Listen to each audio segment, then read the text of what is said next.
Sir Gideon Ofnir, the all-knowing betrayer. Ah, I knew you'd come to stand before the Elden Ring, to become Elden Lord. What a sad state of affairs. At first glance, Sir Gideon Ofnir seems like one of the few trustworthy allies in the Lands Between. He's one of the first people you meet at Round Table Hold, and he provides valuable knowledge about the Shard-bearers and the lore surrounding the fractured world. With his calm, intellectual demeanor, he comes across as a guide, someone genuinely invested in helping the Tarnished rise to claim the title of Elden Lord. However, as the game progresses, Gideon's darker nature begins to surface. His obsession with gathering information turns into something far more sinister, a hunger for control and manipulation. His most heinous act is massacring an entire village of Albinaurics, an oppressed race, simply to obtain the Erdtree medallion. This shows not only ruthlessness, but also a complete lack of compassion. On top of that, Gideon abandons his daughter, Nephili Luke, when she fails to meet his expectations. He even targets the player for assassination if they interfere with his plans. When you eventually face him in combat, he's no longer just the wise old sage. He's a schemer consumed by paranoia and ambition. What makes Gideon so hated is how he betrays the trust of both the player and his own allies, proving that his knowledge was always a weapon. Even so, there's some complexity to his character. Unlike others on this list, Gideon does have a code of sorts. He despises figures like Seluvis and tries to protect Nephili from his schemes.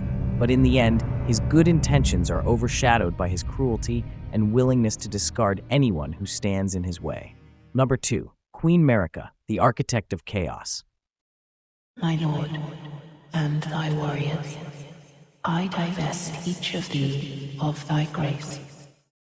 Queen Marika the Eternal is one of the most central figures in Elden Ring, both revered and feared. She's the ruling deity of the Lands Between and the mother of many of the demigods the player fights throughout the game.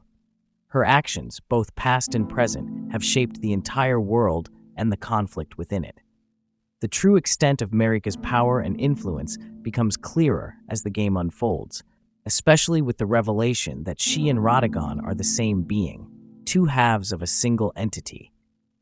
This twist reframes much of the game's backstory, as it means every decision made by Radagon was also Marika's decision. Her crimes are vast. She waged wars against other races, orchestrated political manipulations, and allowed her children to spiral into war and madness after shattering the Elden Ring. Many of her actions were done in the name of maintaining the Golden Order. But the cost was immense. Entire civilizations were destroyed, and countless lives were lost. Yet, Marika's legacy is complicated. By shattering the Elden Ring, she may have been attempting to free the Lands Between from the oppressive influence of the Greater Will. This act suggests that, deep down, she wanted to change things for the better, even if her methods were catastrophic. Players hate her because everything wrong in the world traces back to her decisions, yet she remains shrouded in mystery. Was she a tyrant, a tragic figure, or both? That ambiguity makes her fascinating and infuriating. Number 3. Godrick the Grafted, the Pathetic Tyrant. Lend me thy strength, O kindred. Deliver me unto greater heights. Godrick the Grafted is one of the first major bosses most players encounter, and he leaves quite the impression. A distant relative of Queen Marika, Godrick claims to be the rightful heir to the throne of the Lands Between. In truth, he's a cowardly and insecure ruler, despised by nearly everyone around him. Desperate to prove his worth, Godrick resorts to gruesome grafting rituals. He captures Tarnished and other beings, brutally dismembering them and attaching their limbs to his own body to increase his power. By the time you face him, his grotesque form is a physical manifestation of his hunger for strength and legitimacy. Despite his intimidating appearance, Godrick's reign is marked by failure. His attempts to conquer Leyndell end in humiliation, and even his own subjects mock him. NPCs like Kenneth Haight openly deride him, calling him a disgrace to his lineage. Players hate Godrick not just because he's disgusting to look at, but because he's a symbol of desperation and corruption. He isn't a powerful, respected figure like Radon or Morgott. He's a weak man trying to wear the skin of greatness, literally. The fight against him is both satisfying and cathartic, as it allows the player to put an end to his reign of terror and mockery. Number 4. Rykard, Lord of Blasphemy, the cannibal demigod.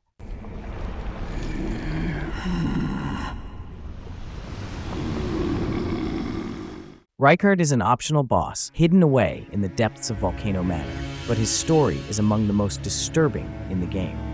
Once a noble and loyal demigod, Rykard's thirst for vengeance and defiance led him down a dark path. Rykard chose to merge himself with the god-devouring serpent, sacrificing his humanity and even his identity to gain godlike power. His goal isn't just conquest, it's to devour the other gods and demigods, many of whom are his own family. This act of literal cannibalism is symbolic of his complete rejection of the Golden Order and the traditions of his lineage. Unlike Godrick, Rykard isn't motivated by insecurity. Instead, his driving force is pure nihilism and destruction. He sees the world of the greater will as inherently corrupt and wants to burn it all down, consuming it piece by piece. Players despise Rykard because his philosophy is extreme and his methods are monstrous.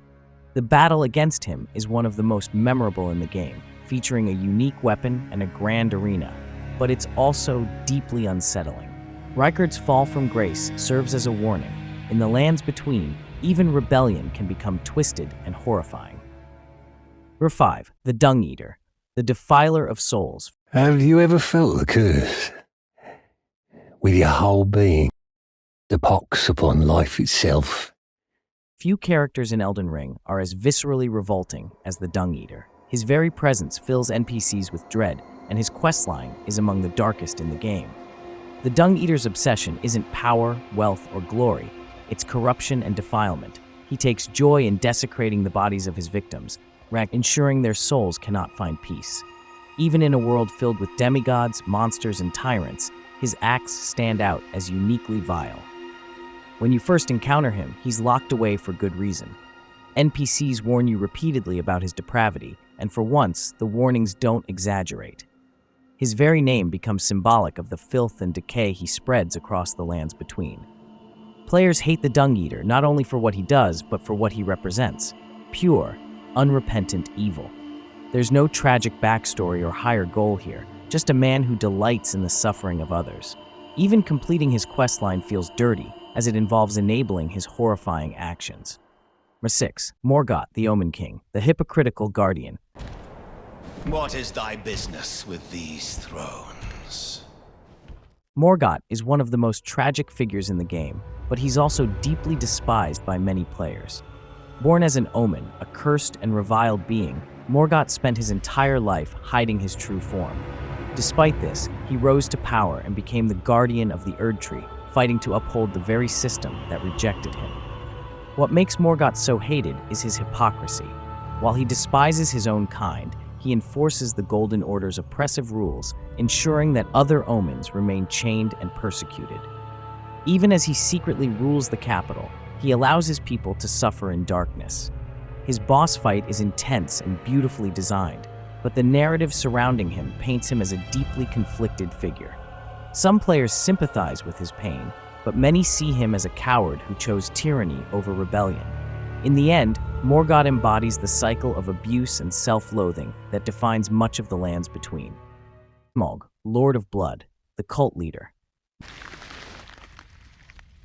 Dearest Mikola.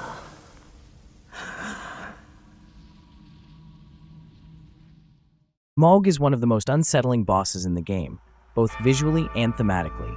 As another Omen child of Marika, he too was rejected and cast aside. However, unlike Morgott, Mohg didn't suppress his nature, he embraced it, creating a blood-soaked cult dedicated to his twisted vision. His most infamous act is his kidnapping and grooming of Mikola, a beloved demigod known for his purity and kindness. Mohg plans to use Mikola to ascend to true godhood, essentially manipulating and corrupting someone who represents hope for the lands between. This act alone cements Mohg as one of the most hated figures in the game. It's an unforgivable betrayal that strikes at the emotional core of the story. Players loathe Mohg not just for his actions, but for what he symbolizes, the exploitation of innocence for power. His Palace of Blood is a haunting reminder of how far ambition can go when unchecked. Rennala, Queen of the Full Moon. the mad matriarch. Hush, little Culver. While Rennala is not as outwardly malicious as others on this list, she earns hatred for a different reason: her neglect and obsession. Once a brilliant sorceress and queen, Rennala's mind shatters after Radagon abandons her. In her madness, she becomes fixated on rebirthing her followers, using magic to give them new forms. This act, while seemingly merciful, robs them of their identities and free will. Her once great academy falls into chaos as her students mindlessly worship her. Players hate Rennala because her tragedy spills over into horror. She may not be evil in the same way as Mohg or the Dung Eater, but her inability to let go of the past has devastating consequences for those around her. Her boss fight reflects this perfectly: beautiful, haunting, and deeply sad.